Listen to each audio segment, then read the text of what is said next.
o ajuda a transmitir com poder, com graça e ousadia do teu Espírito nessa noite. Pai, que a tua palavra vá e crie em nós um coração puro, e crie, meu Pai, repreenda todo o mal em nome de Jesus, e nós ouvimos de bom grado a tua boa mensagem. Glória a Deus. Consegue pegar? Meus irmãos, recebam a paz do Senhor. Coisas extraordinárias só o Senhor pode fazer para nos surpreender. Louva a Deus pela bênção, presbítero Nailson. Isso são prova de que muitas bênçãos ainda virá em nome de Jesus. Meus irmãos, abra a sua Bíblia, por gentileza, em Juízes, capítulo de número 17. Eu quero compartilhar um texto.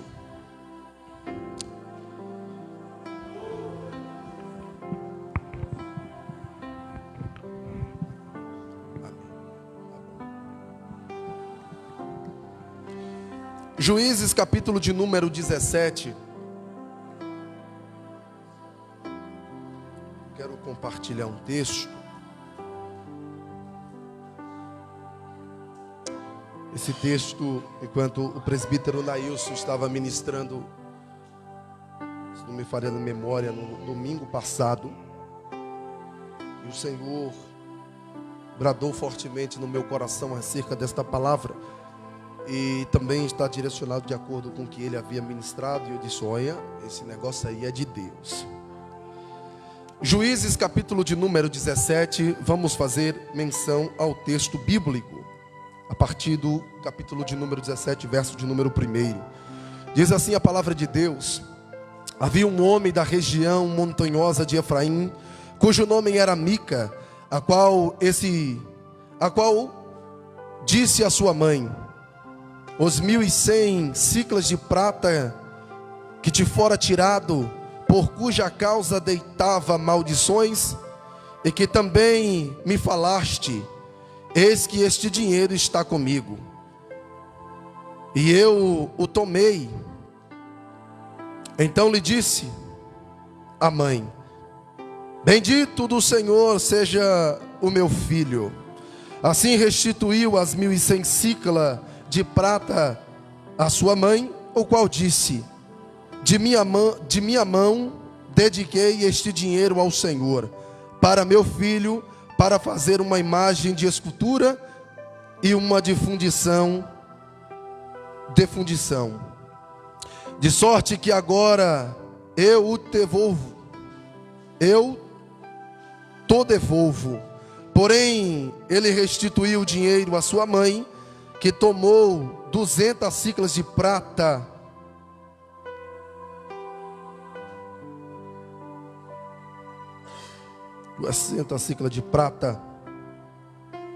e deu ao orível, o qual fez dele uma imagem de escultura, e uma de fundição, e uma imagem esteve em casa de Mica. E assim este homem Mica veio a ter uma casa de deuses, fez uma estola sacerdotal, e o ídolo do lar consagrou um dos seus filhos para que lhe fosse por sacerdote. Naqueles dias não havia rei em Israel, cada um fazia o que lhe achava reto. Havia um moço de Belém de Judá, da tribo de Levi, da tribo de Judá, que era levita e se demorava ali. Este homem partiu da cidade de Belém de Judá para ficar aonde lhe parecera seguir o seu caminho. Pois o seu caminho chegou à região montanhosa de Efraim, até a casa de Mica. E perguntou-lhe Mica: de onde vens? E ele respondeu: sou levita de Belém de Judá, e vou ficar aonde me aparecer. Então lhe disse Mica: fica comigo, e sê-me por pai e sacerdote. Cada ano te darei 10 ciclas de prata e veste, e vestuário e o sustento. E o levita entrou e consentiu em ficar com aquele homem. E o moço lhe foi como os dos seus filhos. Consagrou Mica o moço levita, que lhe passou a ser sacerdote, e ficou em casa de Mica. Verso 13: então disse Mica: sei que agora que o Senhor me fará bem, porquanto tem um levita por sacerdote. Senhor Deus e Pai, graça te dou, pois mais uma vez, diante da tua presença, peço a tua misericórdia, a instrução, a direção do teu Espírito, para transmitir com verdade a tua palavra. Fala conosco hoje e para sempre, e você que crê, diga amém e se assente em nome de Jesus.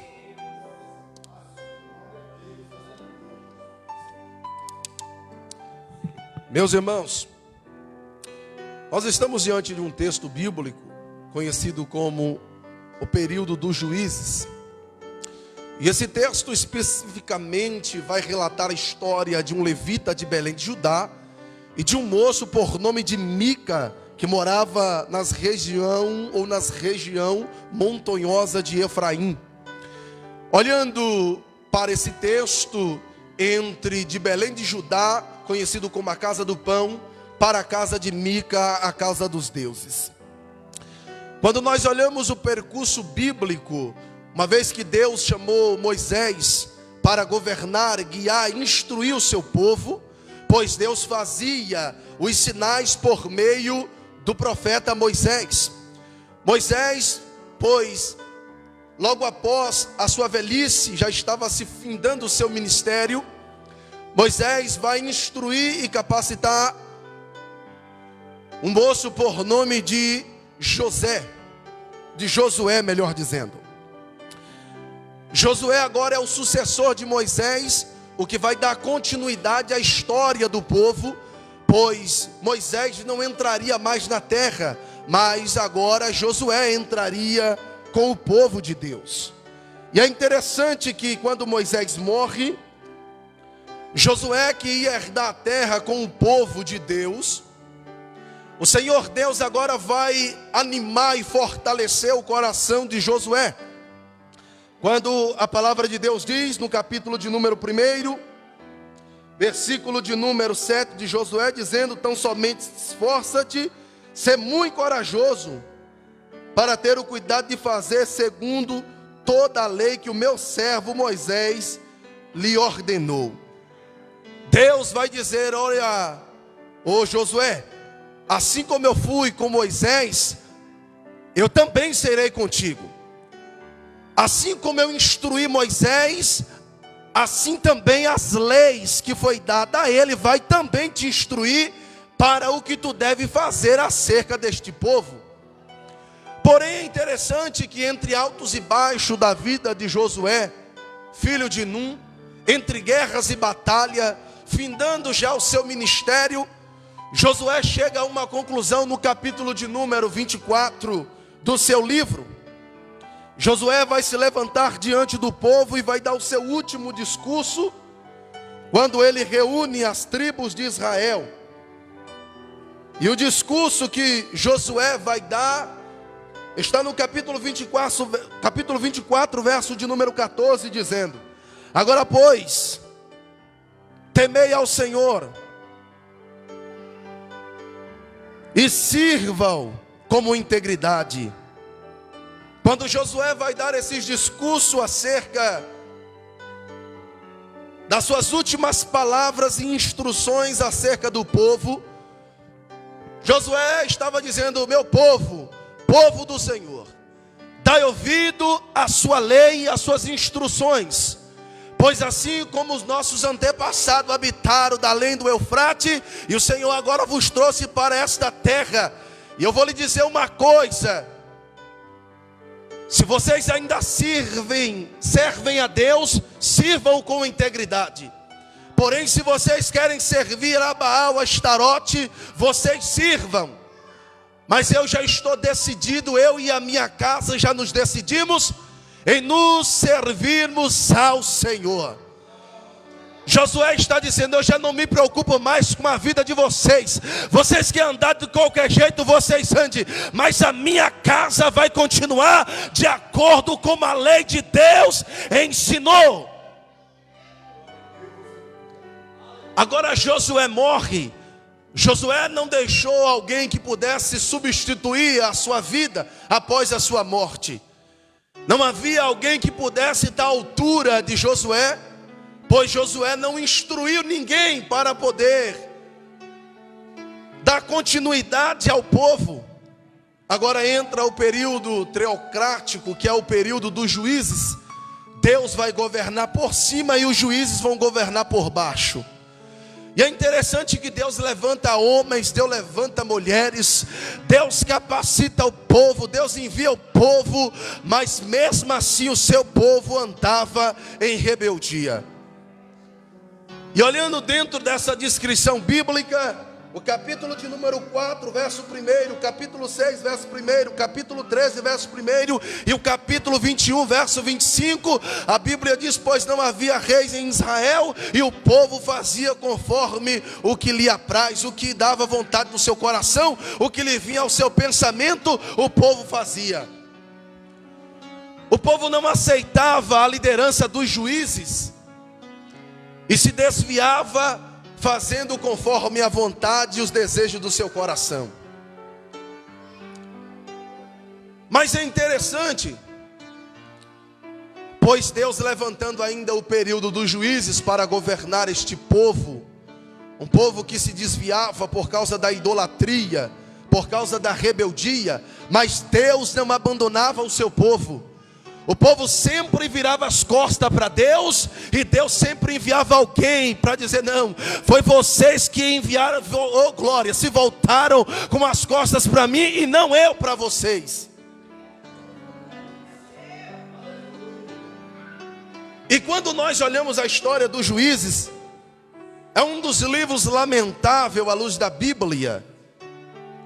A chegar a esta conclusão que nós acabamos de ler da casa de Mica, uma vez que agora havia as repartições das terras pelas conquistas de Josué, cada tribo dos filhos de Jacó, dos filhos de Israel, vai pegar um pedaço de terra, mas a tribo dos levitas não tinha terra, porque a tribo dos levitas, eles dependiam do santuário, eles dependiam do tabernáculo, eles dependiam de tudo que era feito para a casa de Deus, eles dependiam. E é interessante que aqui essa história, chamada a história da casa de Mica, e um levita que peregrinava nos territórios de Efraim, diz o texto que nós acabamos de ler, que este homem por nome de Mica, que habitava nas regiões de Efraim, ele pega o dinheiro que a sua mãe tinha, ele pega, rouba, usurpa o dinheiro da sua mãe, as 100 siclas de prata, e esconde. E a sua mãe vai lançar uma maldição, pois quem havia pegado. E quando Mica observa que a sua mãe havia lançado uma maldição sobre o dinheiro, ele ficou com medo da maldição da mãe cair sobre ele. E a grande verdade que dura é palavra de mãe. Se a mãe disser assim: meu filho, não faça, se ele fizer vai dar errado. E Mica já tinha medo, pois a mãe havia lançado uma maldição, e ele pensou: se eu não devolver esse dinheiro, a maldição que minha mãe lançou vai cair sobre mim. Ele pega o dinheiro, restitui o dinheiro à sua mãe novamente, e a mãe olha para ele e diz assim: olha, bendito és tu, meu filho. Ainda abençoa o indivíduo, pois quando olhamos para o texto, a mãe vai pegar esse dinheiro, uma vez que ela disse que era para o Senhor, pega esse dinheiro, dá para o seu filho e manda o seu filho fazer agora a estátua de escultura e colocar na sua casa, no seu santuário, como se fosse Deus. Mica agora vai passar a adorar um Deus dentro da sua casa, juntamente com a sua mãe e com a sua família. E é interessante isso aqui, porque Mica vai pegar o dinheiro, vai mandar para o Eurife fazer uma imagem de escultura e dizer: não, esse aqui agora é o nosso Deus, vamos adorar aqui dentro da nossa própria casa. Mas é interessante que Mica fez isso, pois a Bíblia diz no verso de número 6, que naqueles dias não havia rei em Israel e cada um fazia o que lhe achava reto. Mica disse: já que nós não temos um representante aqui, eu vou fazer um Deus para mim, vou adorar na minha casa. Esse negócio de ir para o templo, esse negócio de ir para a igreja, não é comigo não, eu vou adorar na minha casa. Vai adorando na tua casa até você ir para o inferno. E não é só ele, é ele e a sua casa também. O desigrejado diz assim: eu ir para a igreja? Não, eu ir para a igreja, me submeter a um pastor? Não, eu prefiro adorar aqui na minha casa. A sua casa é uma casa de Mica, é uma casa de deuses idólatras.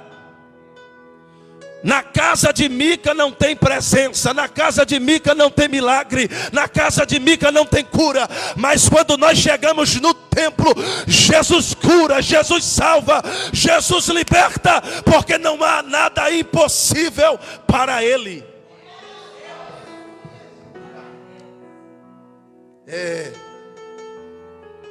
Aí Mica disse assim: não, vamos fazer aqui na nossa própria casa o nosso próprio santuário. Vamos ter um santuário particular.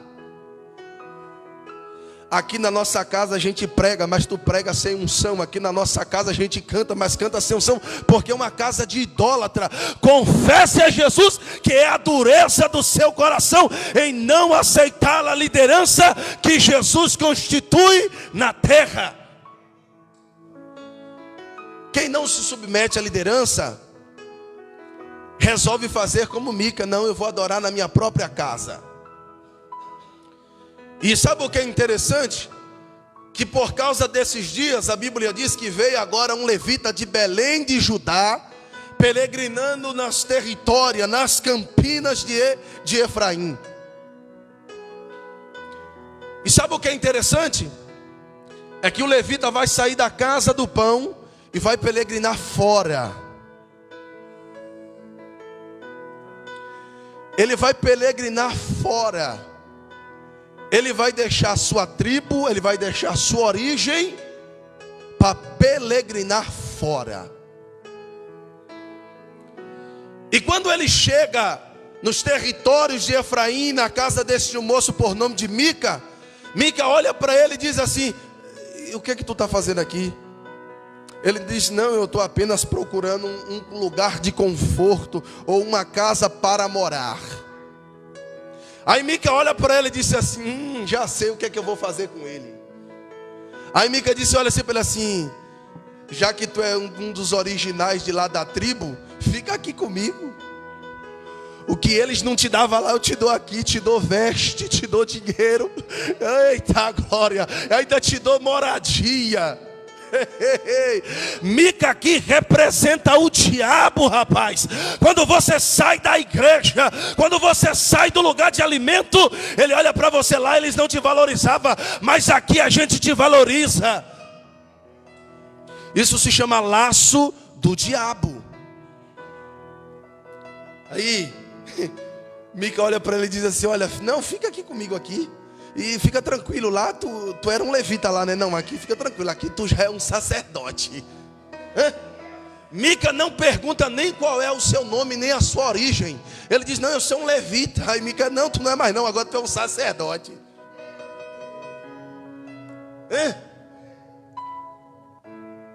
Mica olha para ele e diz assim: fica comigo agora. Mica estava dizendo: congrega aqui com a gente, nos sirva como pai. Tu vai ser o nosso sacerdote agora. E fique tranquilo que todo mês vai cair o seu saláriozinho na conta, viu? Fique tranquilo que você só vai andar de veste nova. Aí a Bíblia diz que Mica vai lá e consagra, pois era o filho de Mica que era sacerdote. Mica disse não, deixou o filho de Cã, disse não, agora a gente tem um sacerdote de verdade aqui para nos apresentar. Nós estamos bem representados agora. E sabe o que é interessante? Esse levita, que era da linhagem de Levi, filho de Jacó. E aqui é algo interessante, porque quando nós olhamos essa história, nós vemos aqui as famílias envolvidas. Nós vemos aqui a tribo de Efraim, a tribo de Levi, a tribo de Dan, os filhos de Manassés envolvidos, e também até mesmo o bisneto do patriarca Moisés envolvido no capítulo 18. Estava todo mundo envolvido. Foi bastar os seus pais na fé morrer para eles fazerem o que era segundo o seu coração. Já ouviu aquele ditado de que filho de crente não é? Filho de crente não é? Filho de crente não é crente, porque Jesus olhou assim para os fariseus e disse assim: ué, você está se apoiando na fé de Abraão? Porque destas pedras aqui, ó, Deus pode suscitar filhos a Abraão. Isso é tão verídico. Porém, quando olhamos a história, Isaac era o filho da promessa, mas Jacó não era crente. Jacó veio se tornar crente depois do capítulo de número 28, quando ele está fugindo do seu irmão, e ele chega entre os territórios de Berseba, pega no sono ali, e ali Deus fala com ele, ele se desperta, ele diz: olha, é um temível este lugar, pois este lugar não é outro lugar, não ser a porta do céu, senão a casa de Deus. Filho de crente passa a ser crente quando tem um encontro com Jesus. Filho de crente só passa a ser crente quando tem um encontro com Jesus. Oh glória! Pois enquanto estiver na casa do Pai, vai comer o que o Pai colocar, vai, oh, louvado seja o nome do Senhor, vai vestir o que o seu Pai lhe der para vestir, até chegar a idade de ser crente. Quando Jacó se converte, depois Deus vai ter um novo encontro com Jacó para fortalecê-lo na fé no Val de Jaboque. Deus é como se Deus tivesse: Jacó, ainda não estou acostumado ainda com esse seu nome não, ainda há alguma coisa em você que me incomoda. Eita, alguma coisa em você ainda que me incomoda. E sabe o que é? Você não vai ser mais Jacó não, a partir de hoje tu vai se chamar Israel. E sabe o que é interessante? Que Jacó passou a ser crente, mas os seus filhos não eram crentes.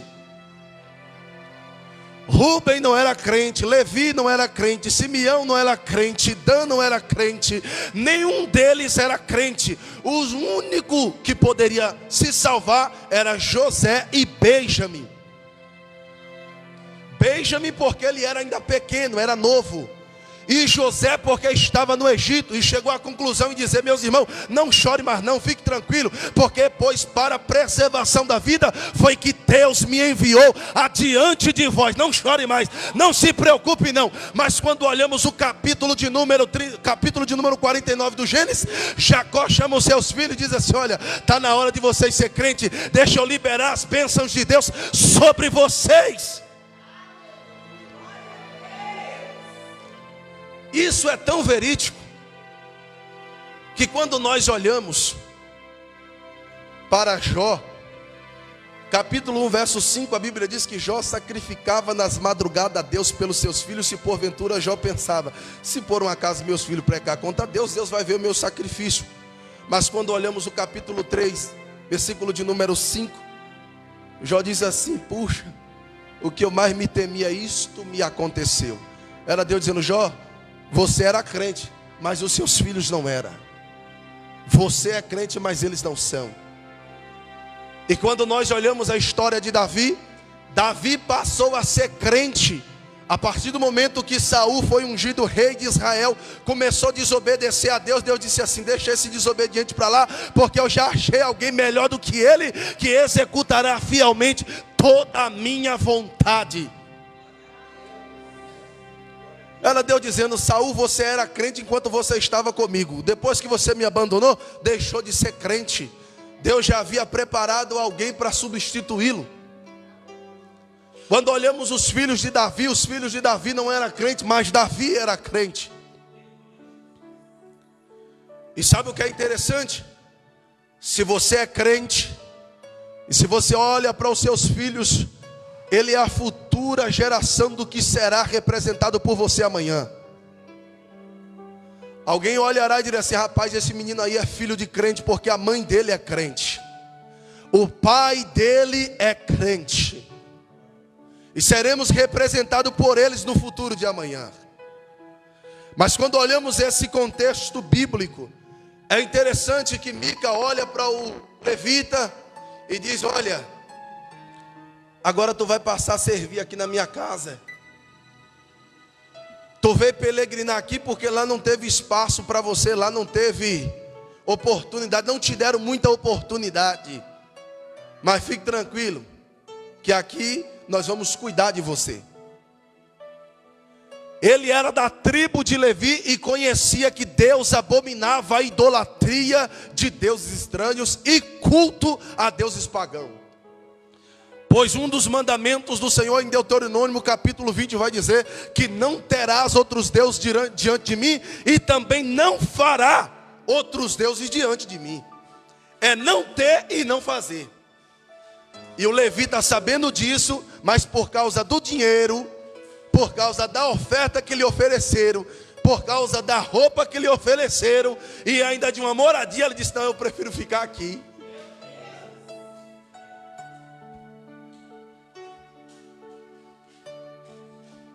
E isso é um perigo muito grande. Isso é um perigo muito grande. Deixar o lugar onde nós temos pão diariamente para servir na casa de Mica por causa de dinheiro, por causa de veste. Eu prefiro ficar aqui.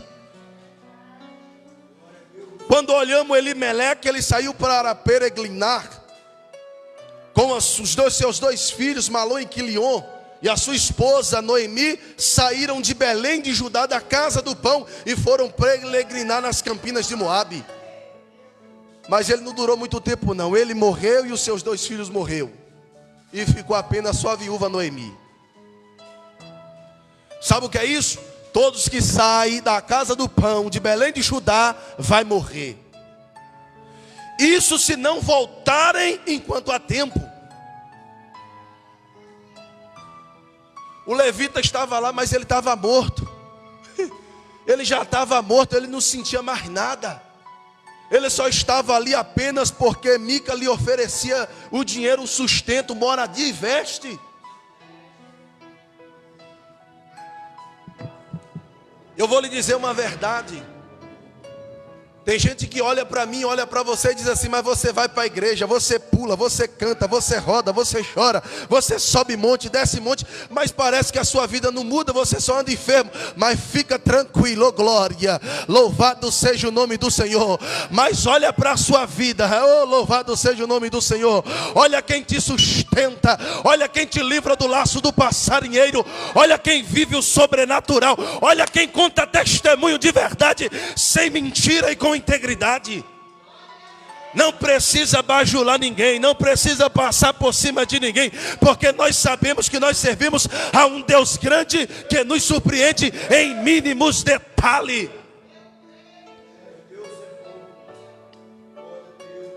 E aí, dentro da casa de Mica, aí a Bíblia vai dizer que Mica agora olha para ele e diz assim: rapaz, então disse Mica: sei que agora o Senhor me fará bem, porque tenho um levita como por sacerdote. Ele ainda usava o nome de Deus na sua casa para se referirem que eram as bênçãos de Deus.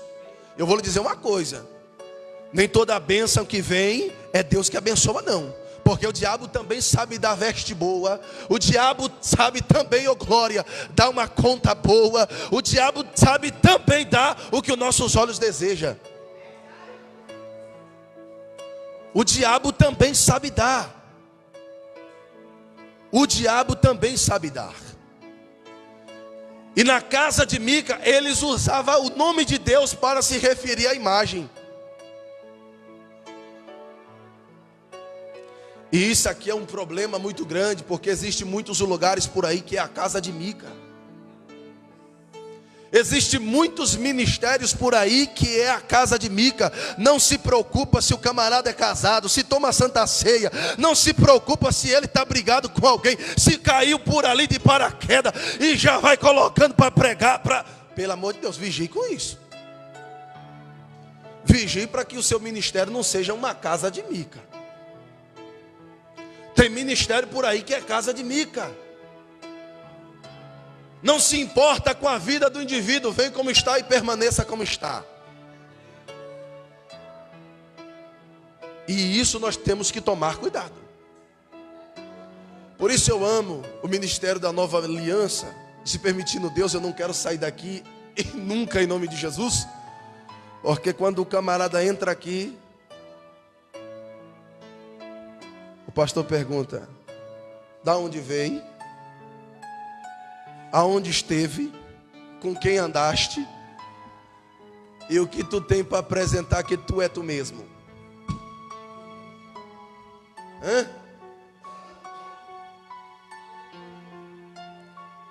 Se o ministério não se preocupa com a vida do indivíduo, isso prova que o ministério aceita qualquer coisa, meu irmão. Canta aqui, prega aqui e faz tudo que faz lá fora. Não, está errado. Na casa de Mica é assim. Na casa de Mica é assim. Na casa de Mica ele não se importa se você é casado ou não, se tem 10 mulheres, se não tem. Na casa de Mica, Mica não se importa com essas coisas não. Mica se importa com seus status. Mica se importa com a sua aparência. Mica se importa que você pregue hoje ali, amanhã ali. Mica se importa com isso. E ainda olha e diz assim: olha lá, é Deus que está usando ele. Deus está fazendo bem, não é não? São pessoas compradas por Mica. Mica beneficia e diz assim: tu só faz aquilo que eu quero, tu só faz aquilo que eu mando.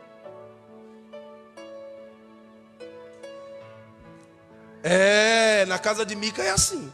Na casa de Mica, Mica diz assim: a gente não se importa que tu pregue muita Bíblia aqui não, tá bom? O negócio aqui é o mover mesmo, é a aparência, é o status, é estar bem vestido. Na casa de Mica é assim: quanto é que eu vou ganhar?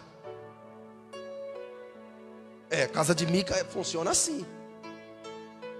É a casa de Mica. Mas em Belém de Judá não.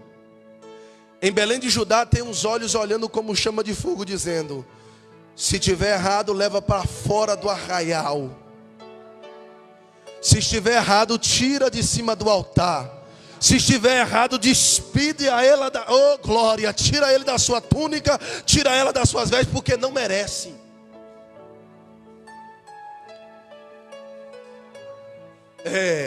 Mas na casa de Mica não. Mica não se importa muito com isso.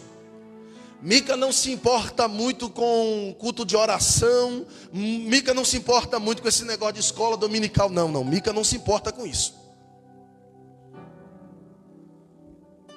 Mica se importa pode convidar ele e pergunta quanto é que eu vou pagar. Eu vou beneficiar o sustento dele e o sustento dela. Mica funciona assim. Mas quem é servo do Senhor, glória, se é chamado para pregar, vai de ônibus, glória, vai de metrô, vai de Uber, mas ele vai. Mas o que tiver de falar, vai falar conforme Deus mandar. É por isso que eu gosto da história de Micaías, porque quando se apresenta Josafá e Acabe diz assim: rapaz, engraçado, esses profetas falam tudo conforme lhe apraz, né? E está tudo em concordância, os profetas estão tudo dizendo a verdade. Aí Josafá se levanta e diz assim: rapaz, eu vou lhe dizer uma coisa, de profeta eu entendo, não tem um outro aí que a gente possa consultar não, que fale a verdade, que seja profeta do Senhor. Aí diz assim, aí Acabe diz: rapaz, tem um aí, o nome dele é Micaías, mas é o seguinte, ele não fala coisa boa que é de mim não. Ele não fala nada que é bom de mim não. Ele só fala o que é ruim. Aí Josafá disse assim: então chama ele lá, que é esse aí que eu quero. Aí quando manda os mensageiros até Micaías, quando chega lá, aí os camaradas dizem assim: ô Micaías, é o seguinte, o rei mandou tu subir lá, mas eu vou lhe dizer logo a verdade, ó. Tu fale conforme a buzina tocar, tu fale conforme os profetas profetizarem lá, porque senão tu vai apanhar na frente de todo mundo, tu vai passar vergonha. Aí Micaías disse assim: foi, então tá bom. O que Deus colocar na minha boca, eu vou falar.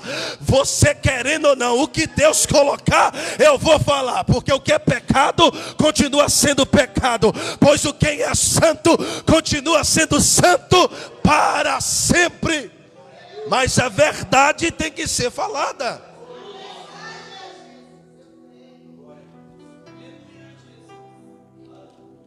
E aí vem os mensageiros de lá, da tribo de Levi, da tribo de Dan, peregrinar nos territórios de Efraim. Eles vão espiar a terra e dizem assim: rapaz, essa terra aqui é boa mesmo, hein? Aí eles voltam novamente para a tribo de Dan e falam assim: rapaz, lá a terra dos meninos lá é boa. E outra coisa, eu já passei lá, passei nas casas, eu vi lá um homem por nome de Mica, e na sua casa tem deuses lá, viu? E outra coisa, lá também já tem um sacerdote, tudo que a gente precisa está lá na casa de Mica. E a partir do capítulo de número 18, os homens de Dan invadem esta terra de Efraim, saqueia toda a terra e diz assim: rapaz, antes da gente ir embora, vamos dar uma passadinha ali na casa de Mica, ali, que ali tem um santuário de Deus estranho e tem um sacerdote lá. E quando ele chega na casa de Mica, para saquear a casa de Mica, rouba a casa de Mica, e no meio do caminho, Mica sai correndo atrás com uma multidão de homens. A partir do capítulo 18, Mica diz assim: cadê meu sacerdote? Eu quero de volta. Meu sacerdote, meus deuses lá do meu santuário, me dê, por favor. Aí os homens dizem assim: rapaz, fale baixo, porque tem homem no nosso meio aqui que é homem de guerra, é homem cruel, viu? Para ele não se vingar e não lhe matar aqui na frente de todo mundo. Aí Mica abaixa a cabeça com a multidão de gente e vai embora. Aí o sacerdote, aí Mica falou: e tu não vem não? Aí o homem disse assim: rapaz, se tu for com a gente na casa de Mica, tu só vai ser sacerdote só numa casa, mas lá na nossa terra, tu vai ser sacerdote numa tribo inteira. O que Mica te oferecia lá é muito pouco, mas o que a gente tem lá na frente é muito grande. Sacerdócio comprado, meu irmão. Quando o negócio está ruim aqui, ele pula fora e vai procurar outro lugar melhor ainda. Ele olha assim e fala: acho que esse lugar aqui é pequeno demais para mim mesmo, né? Eu vou aproveitar aquela proposta ali que é boa. São falsos piratas, clandestinos e ilegais. Você olha para ele e diz assim: rapaz, fica comigo aqui, rapaz, no ministério, tu vai crescer, tu vai longe. Mas quando eles começam a dar uma olhada, você fala: rapaz, acho que isso aqui não vai andar não. Eu estou com uma proposta melhor lá na frente lá.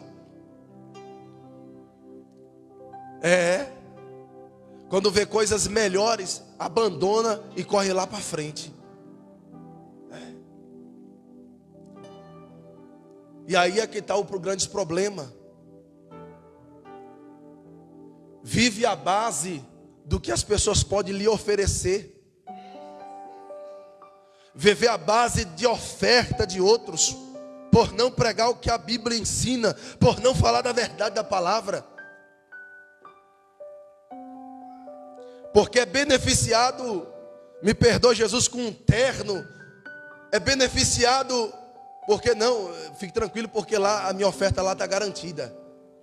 Uma vez eu fui pregar num lugar e o camarada disse assim: fica tranquilo, que é só tu abrir a Bíblia e ler que o pau já quebra. Eu falei assim: não, o pau só vai quebrar depois que eu começar a fazer a exposição da palavra, porque ela é fogo como martelo que esmiuça a penha. Se você não quebrar diante da palavra, não há nada que possa te quebrar, a não ser o juízo final que vos aguarda. Eu disse: se você não se quebrar diante da palavra, meu irmão, não é apenas a leitura dela que vai quebrar o pau, não, meu irmão. É a exposição da palavra. É a exposição da palavra. E o colega disse para mim, não, fica tranquilo. Se você só ler aqui, o pau quebra. Eu disse, não, aqui é uma casa de Mica. Eu vou falar tudo que o Senhor mandar e vou embora daqui. E não volto mais. E isso serve de alerta para nós tomarmos cuidado. Tomarmos cuidado. Uma certa feita, eu e um amigo meu, um parceiro aí, a gente foi comer num lugar, num restaurante no interior. Aí numa fome danada, paramos o carro de frente do restaurante. E quando a gente entrou, que ele botou o olho assim, que olhou, uma casa de Deus estranho. Aí ele disse, rapaz, vamos embora daqui. Aí eu disse, o que? Ele, ó para aquilo ali. Eu falei, rapaz, vamos embora daqui. Você não sabia se lá era um bar, se você não sabia se lá era restaurante, se era uma casa de macumba, uma bagunça doida. Eu disse, vamos embora daqui. Vamos procurar um lugar mais organizado para nos alimentar. É verdade. Eu disse, vamos pular fora daqui enquanto é rápido. Aí eu olhei e pensei, eu falei, não é verdade, lá era uma casa de Mica. Eita, mas graças a Deus que nos dá vitória em nome de Jesus Cristo, porque o Senhor prepara lugares melhores para estarmos. Se coloque de pé que eu quero orar pela sua vida. Senhor Deus e eterno Pai, ó Senhor, em nome de Jesus Cristo, Senhor, diante das grandes oportunidades, meu Senhor, que temos, eu fico ainda com a tua promessa, meu Senhor, ó Pai, ainda, meu Senhor, que a proposta possa ser tentadora, oh Jesus, mas a tua promessa é promessas de vida eterna, pois o que temos aqui na tua presença é bem melhor, Senhor, ó Pai. Eu te peço, meu Senhor da glória, continua fortalecendo meu irmão, continua fortalecendo a minha irmã, ó Senhor, em nome de Jesus Cristo, ó Pai, concede os teus filhos, ó Pai, integridade na tua presença, para andarmos com justiça e com temor e verdade, para a glória do teu nome. E assim eu agradeço a minha oportunidade, em nome de Jesus.